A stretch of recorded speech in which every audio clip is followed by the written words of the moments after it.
Obboleessa isaatu dirqiin na ulfeesse.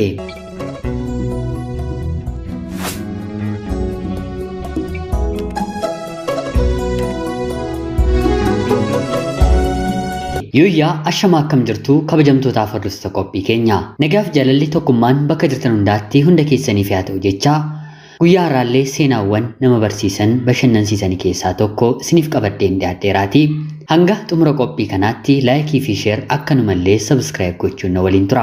Akkuma hedduun keessan beektan chaanaliin kun chaanalii haaraadha. Erga chaanalii kanarratti viidiyoowwan lakkisuu jalqabnes baatii tokko xumurreerra. Turtii baatii tokko keessattis maatiiwwan 15,000 ol horachuu dandeenyeerra. Maarree sabskiraayib, laayik, sheer gochuutiin na deeggaraa kan turtaniitiif hunda keessaniin guddaa galatoomaa jecha chaanalii kanaaf haaraa kan taatanillee sabskiraayib gochuun maatii keenyatti dabalama. Guyyaa guyyaatiin seenaawwan nama barsiisan, ergaawwan xalayaa jaalalaa jireenya keenyaaf hubannoo kennan waliin chaanalii kanarratti baranna. Kallachumaan gara seenaa guyyaa har'aatti kan isin dabarsu ani Gammachiis Tashoomeedha.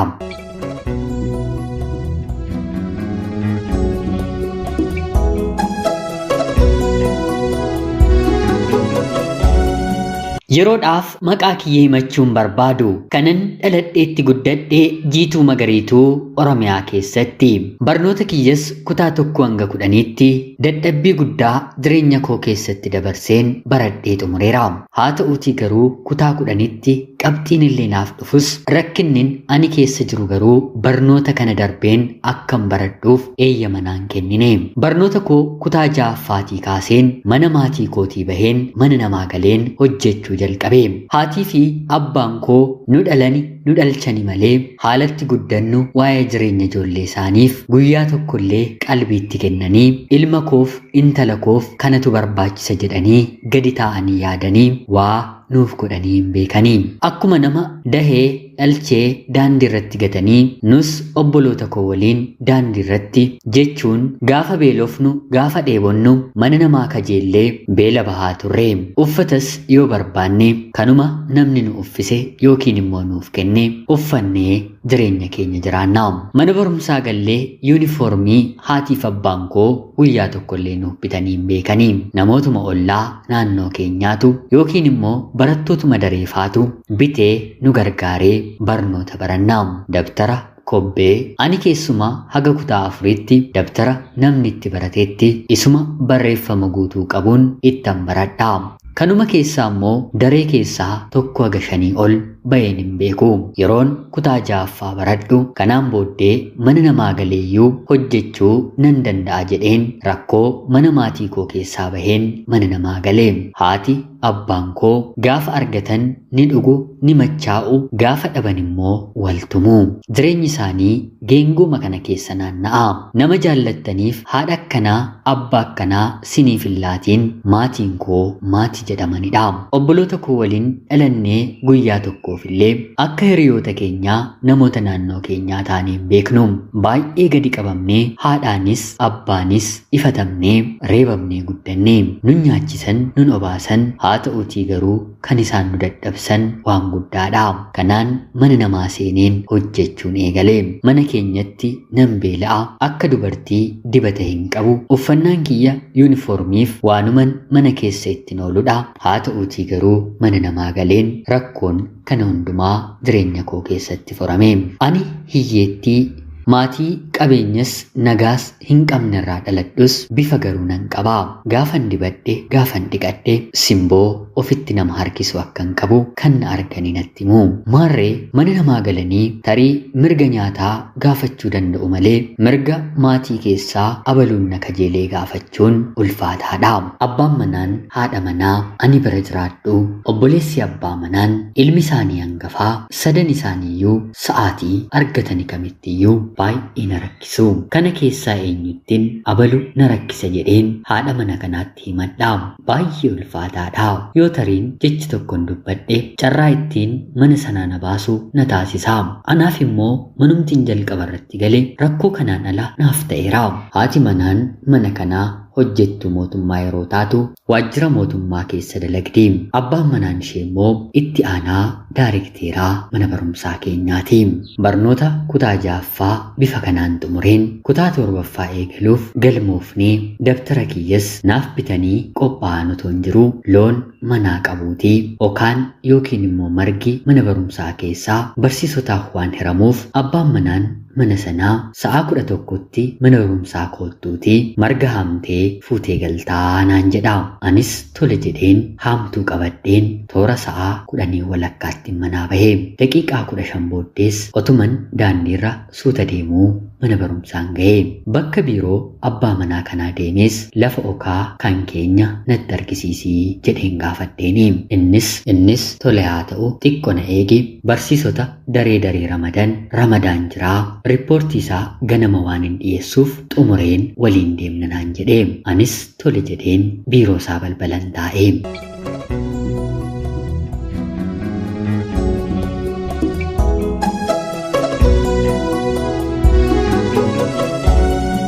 Kanaan innis akkuma sursuraa'een naannoo toora sa'a 12 yeroo ta'u xumuree Beenus hin geessa naan jedhee na fuudhee deeme. Anis waa hundi nagaadha jedheen galgalaa'aa jiraachuu isaatti keessi kootoo sodaatu waliin hin malee. Manni barumsaa keenyi baay'ee guddaadha. Achi keessatti otoo namni tokko iyyee yoo itti dhiyeenyaan namni jiraate malee sagalee dhageessisu tokkoyyuu hin qabu. Kanaan abbaan manaan kunis naannoo gara mana fincaanii duuba nageessuun sagalee xiqqoollee baastee jennaan haamtuu kanaan si kukkuteen mana fincaanii kanatti fooniif lafee kee naqeen hin badde jedheen warra keettimaa isaan waliin hin barbaadaa. Kanaaf kana ni barbaade afaan kee qabiitii naaf guutii jedhee na kuffisee wanta yeroo hundaa narraa barbaadu ture kabaja durbummaa koo narraa fudhatee marga kan jedhes ofii haamee biiroo keessa kaa'ee ture. Kanaan gara manaatti otoo nokkoluu dhiigni xiqqo otoo narra dhangala'uu danda'een dhukkubsachaa deebi'ee galee. Hiyyeessa ta'uun kanaam iyyanii abbaatti dhageessifatan hin qabanii. Guyyaa sana yoon iyye homtuu akkanaaf hin dhaqqabne waan hin beekuuf mana barumsaa sana keessa isaa fi waardiyyaa qofti waan jiruuf afaan koo qabadheen gara manaatti galees yoon dubbadde ittaanaa hogganaa mana barnootaa keenyaa waan na ta'eef carraama barnoota kiyyaa marrattillee dhiibbaa narratti uuma jedheen nam tokkottillee hin dubbanne. Barri kuni kanaan naaf jalqabame. Guyyaa biraa akkanuma qoraan fiddanaan jedhee sa'aatii barattoonnis barsiisonnis mana barumsaa keessa hin jirreen gara mana barnootaatti na waamee biiroo isaatti na galchee akka ulfoofneef qoricha naaf kennaa akka barbaade na godhaa. Si'a hedduus yeroon kutaa 7ffaa baradhu na gudeedee kansaan haafaa dhaabbatu jedheen otoon jiruu guyyaa tokko baadiyyaadhaa obboleessa isaa waliin midhaan fidaa jedhamnee ergamna. Obboleessi isaa kutaa 12ffaa barataa. Guyyaa kanas otuman sodaadhu waliin hin deeme. Yoo xiqqaate baadiyyaan deemnee midhaan finnu miillaan deemsa sa'a tokko walakkaadha. Akkoo kiyya akaakayyuu kiyya bira ijoollummaa kootii kaaseen deemaa waan nan tureef deemsi miillaa homaa natti hin fakkaatu. Ganama barii kaanee baadiyyaa deemnee midhaanis safarsiisnee toora sa'a 4tti achii kaanee. Kanaan yeroo gallu tulluun jala naannoof nu jirti. Tulluu sana qaxxaamurraan magaalatti baanaa. Obboleessi abbaan manaan takkaani boqonnaa nan dadhabee midhaan buusii anis nan buusanaan jedhee. Anis dhuguma akka nani dadhabe na hubatee jedha jedheen midhaan buuseen irra taa'ee daandiirraas xiqqoo maqnee turre. Midhaanuman taa'e kanarratti na darbatee guyyaa meeqa si kadhadheen fedhii keetiin na diddeettaa har'a garuu bakka kanatti bineensatu dhufee anarraa si dhorka yoo ta'e hin beeku jedhee innis dirqiidhaan na gudeede. Bara kana si'a hedduun mana kana keessatti gudeedame. Kanas hin dubbanne afaan koo qabadheen gadi taa'ee. Haa ta'uutii garuu ani afaanii qabadhus qorichas homaas waan hin fayyadamneef marsaan laguu koo ergan gudeedameetii kaasee jalqabe na jalaa dhaabbatee. Ni ta'a jedhee amanuu baadhus keessi koo garuu na shakkaa. Shakkiin koo sin hafee guyyaa tokko otoon buna buusuu si'a 3 na balaqqamsiise. Haati manaan hubattuu waan na taateef jalqaba irratti maal taate jettee lammaffaa irratti immoo mucaan kun dhiira barte monaan jettee sadaffaa irratti immoo gaafan balaqqamuuf gadi ba'u tu hin ulfoofteetti jettee abbaa manaa isheetti dubbatte. Kanaan innis akkamitti kan jedhuun waa'ee koo haasa'uu jalqabanii hin oolle hin bulle haati manaan mana yaalaa na geessite. Ulfa baatii 3 akkan ta'e natti himanii. Umriin koo reefuu waggaa 15. Daa'ima isaanii garaan koo baate. Haa ta'uutii garuu ofiifuu ijoolleedha dahuuf qophii miti. Yoon dahe nama naaf guddisuu hin qabu. Ofii koo furakkadheen mana namaa jiraadha. Kanaaf wanta nani godhe obboleessa abbaa manaatti akkan isaaf ulfaa'e itti himuun maallaqa warra isaatii fidee mala aadaatiin naannoo keenya waan na jiruuf ulfa kana ofirraan baasise.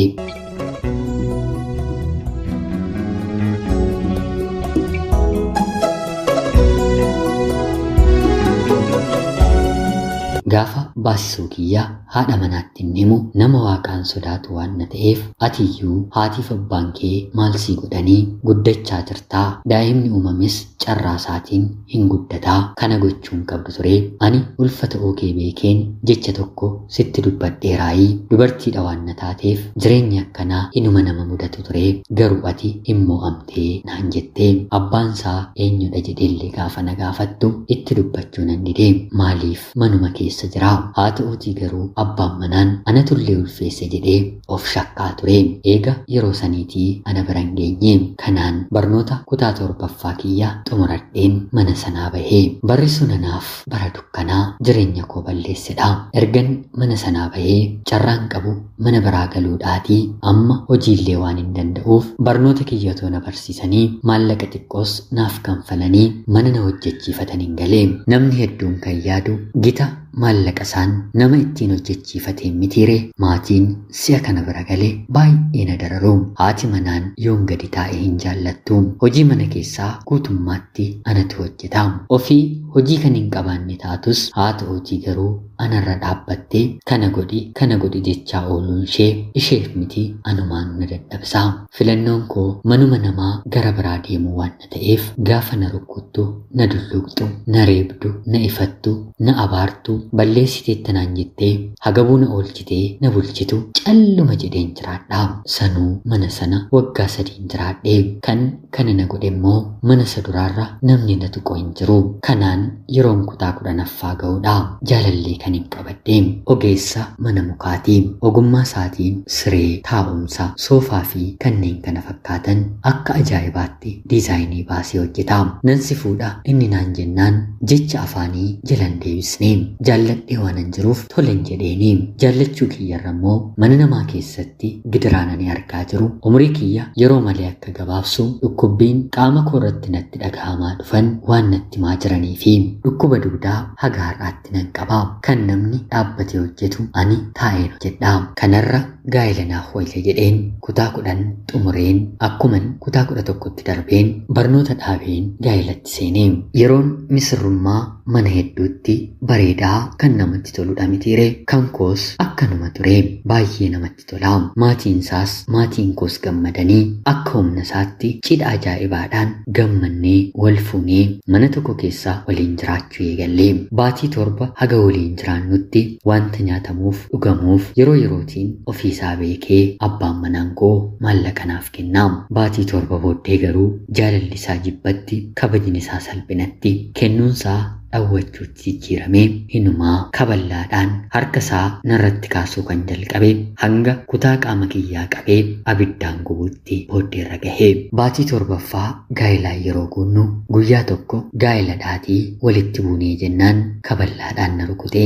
Guyyaa gara biraa akkas na dhiitee na kuffise. Guyyaa 3ffaatti reebichuma ijoollee reeban humnaan na kabaluun, na dhiituun, booksiidhaan na rukuchuun natti taphate. Booddeerra immoo halkan ka'ee harka koo hidhee waan tokkollee otoo ani hin balleessin na reebuu itti fufee. Amala kootti danda'uu dubbachuu dhiisuun dhiibamuu mana haadha kootti kan hin bareedha. Haatiif abbaan koo yeroo na reeban, obboloota koo warra biraas reeban hin dubbannu. Ollaan boo'icha keenya hin dhagahu.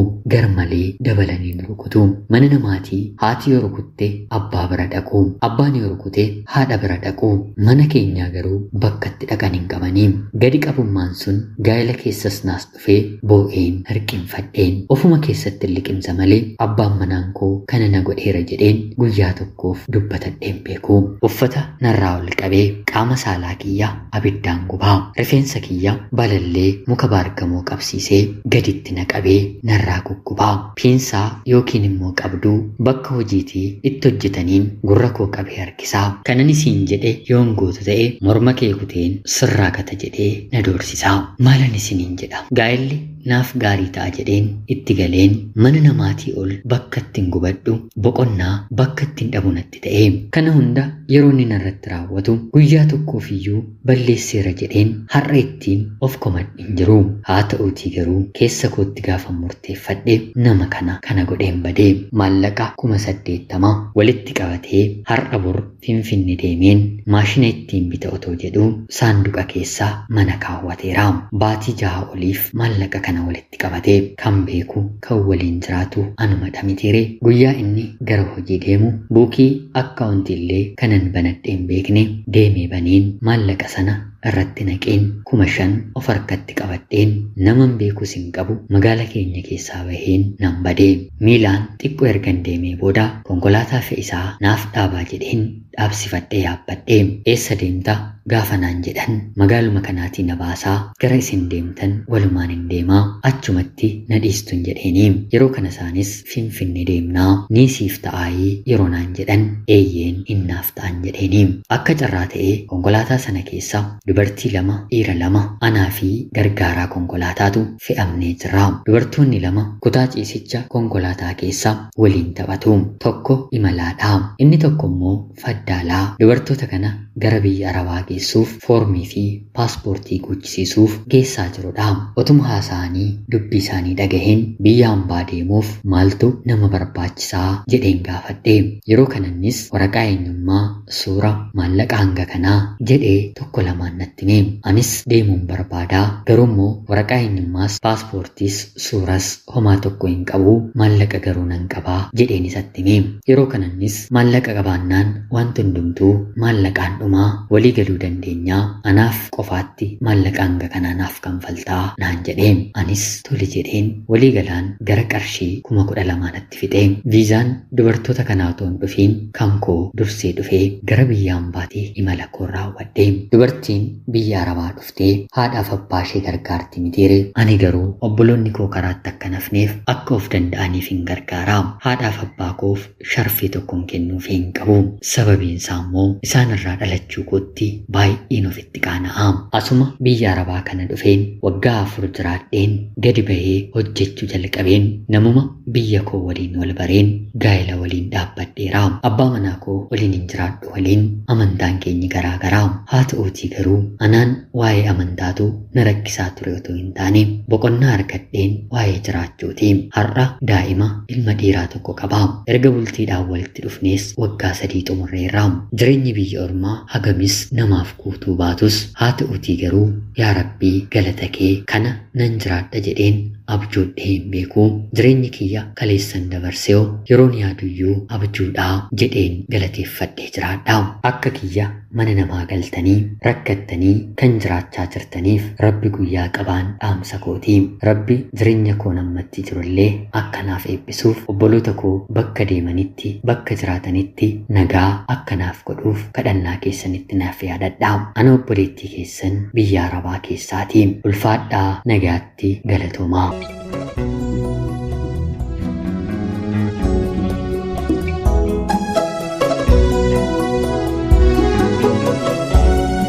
Egaan jaalatamtootaaf hordoftoota qophii keenyaa seenaa guyyaa har'aarraallee hedduu akka barattan bu'aa bahii jireenyi namatti fiddu akka dhageessan edaa kunis ni jiraayii akka jettan homaa shakkii tokkollee hin qabu. Obboleettii keenya seenaa kee kana nuuf qooduu keetiif guddaa galatoomii. Kabajamtootaaf hordoftoonni qophii keenyaa yaada jajjabinaa koomentii jalattillee qoodaa fi jechaa hanga yoonaatti yeroo keessan naaf kennitanii dhaggeeffachaa turuu keessaniitiif guddaa galatoomaa.